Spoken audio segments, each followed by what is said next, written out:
Assalamualaikum warahmatullahi wabarakatuh. Saya Indah Permatasari. Dalam video kali ini saya akan menjelaskan tentang pemikiran ekonomi masa praklasik. Nah, berawal dari masa Yunani kuno.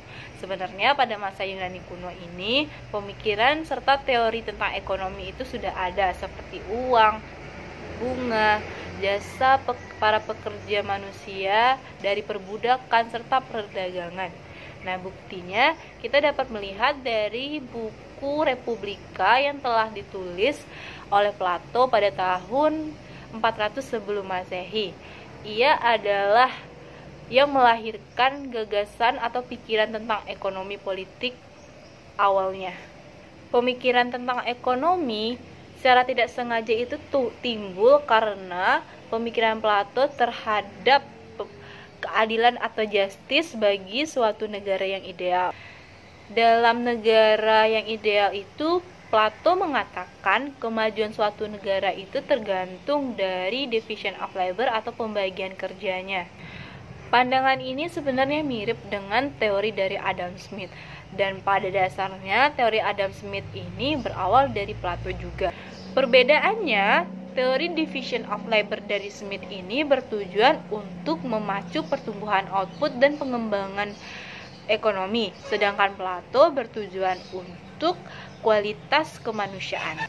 Lebih lanjut lagi, Plato menjelaskan bagian dari 3 jenis pekerjaan yang berbeda. Yang pertama, pengatur, tentara, dan pekerja.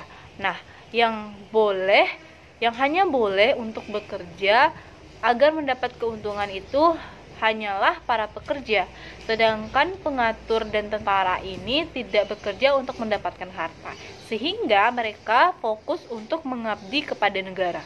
Satu hal yang harus dicatat dari masa Yunani kuno ini adalah sudah adanya atau sudah mengenalnya paham hedonisme. Paham hedonisme itu adalah paham yang mengatakan bahwa tujuan akhir dari kehidupan manusia ini untuk menggapai kenikmatan yang egoistis. Jadi, segala sesuatu yang dilakukan untuk mendapatkan kenikmatan itu diperbolehkan. Teori Plato yang masih relevan untuk saat ini adalah teori tentang fungsi uang. Dia mengatakan fungsi uang tidak hanya sebagai alat tukar, tetapi sebagai penilai, sebagai pengukur nilai, dan sebagai penambah atau penimbun kekayaan. Nah, tokoh lain selain dari Plato untuk masa Yunani kuno ini adalah Aristoteles yang merupakan murid dari Plato. Ia menyatakan bahwa ilmu ekonomi ini atau pemikiran ekonomi ini adalah bidang yang harus dipisahkan dari bidang-bidang lainnya. Aristoteles juga orang pertama yang meletakkan dasar tentang nilai atau value dan harga. Kontribusi terbesar dari Aristoteles ini yaitu pemikirannya tentang pertukaran barang dan fungsi uang dalam pertukaran tersebut. Dan Aristoteles juga menyatakan bahwa kebutuhan manusia itu sedikit, tetapi keinginannya yang relatif tidak terbatas. Nah, pemikiran masa Yunani kuno ini yang patut kita lihat juga dari Xenophon. Ia yang menyatakan kata dari ekonomi yang berasal dari bahasa Yunani kuno, oikos dan nomos. Selanjutnya kita akan membahas tentang pemikiran kaum skolastik. Nah, ciri utama dari pemikiran kaum skolastik ini adalah pemikiran ekonomi skolastik kuat hubungannya antara ekonomi dengan masalah etis serta besarnya perhatian terhadap keadilan. Hal ini tidak lain karena ajaran skolastik itu mendapat pengaruh dari gereja. Nah, pada masa itu, pada abad ke-15 ini, memang ajaran atau agama gereja jauh lebih dominan daripada ekonomi. Asumsi mereka adalah bahwa kepentingan ekonomi adalah subordinal dan perilaku ekonomi adalah suatu aspek perilaku pribadi yang aturannya terikat dengan moralitas.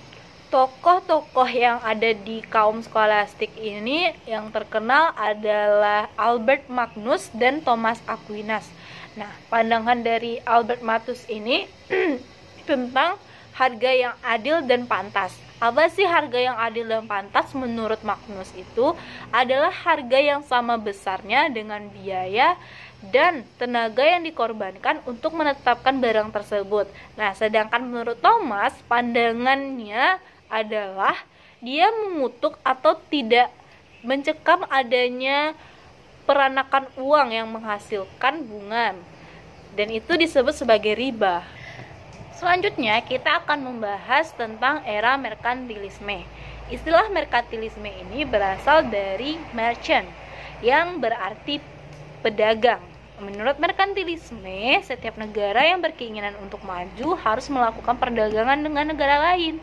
Nah, dari perdagangan ini akan mendapatkan surplus. Surplus yang ini akan menjadi sumber kekayaan bagi negara tersebut, baik berupa emas atau perak. Paham merkantilisme ini banyak dianut oleh negara Eropa pada abad ke-16, seperti Prancis, Spanyol, Portugis, dan Belanda. Terus tidak hanya dalam perdagangan, tapi tulisan dalam ekonomi juga berkembang dengan baik dalam kualitas maupun kuantitasnya. Tokoh-tokoh dalam merkantilisme ini banyak, tapi diantaranya ada John Boundin, Thomas More, dan Jean Baptiste Colbert. Nah, dari yang pertama kita akan membahas tentang John Boundin.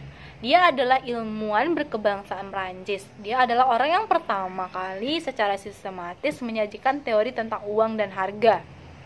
Menurut Boundin, bertambahnya uang dari terjadinya perdagangan luar negeri ini akan mengakibatkan harga suatu produk naik. Dengan naiknya produk tersebut, harga produk tersebut juga disebabkan oleh adanya praktik monopoli, serta akan memunculkan hidup mewah bagi kalangan bangsawan dan raja-raja.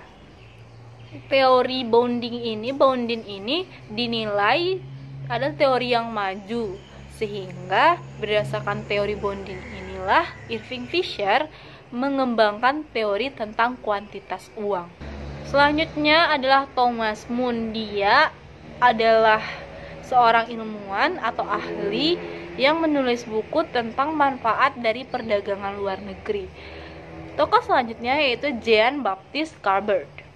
Dia bukan seorang ahli ekonomi, tetapi dia adalah seorang menteri keuangan, menteri ekonomi utama pada masa Raja Louis yang ke-14 di Prancis.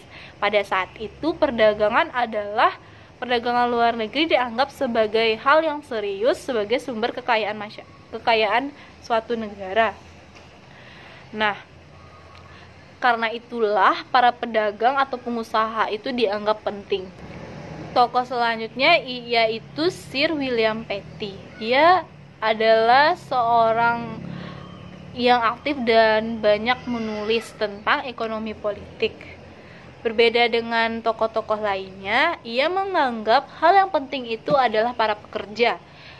Dan dia mengatakan bukan beberapa hari para pekerja itu bekerja, tetapi berapa banyak model yang dapat digunakan atau yang ada agar para pekerja tersebut mau bekerja, sehingga itulah yang menentukan harga suatu barang. Pendapat Petty tentang uang yaitu uang itu harus ada dan banyaknya itu secukupnya. Jika berlebih dan ataupun kurang, itu akan ada masalah atau kemudaratan. Selanjutnya kita akan membahas tentang David Hume untuk teori merkantilisme.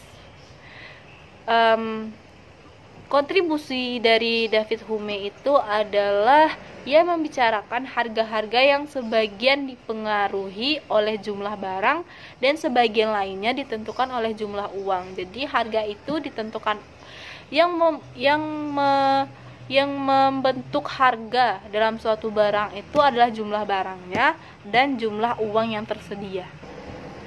Selanjutnya yang terakhir kita akan membahas tentang mazhab fisiokratis. Kenapa dibilang fisiokratis? dari namanya atau dari dinamai dengan fisiokratis berasal dari fisiokratism, yang berarti mereka yang percaya bahwa alam diciptakan oleh Tuhan penuh keselarasan dan keharmonisan yang berlaku kapan saja dan dimanapun.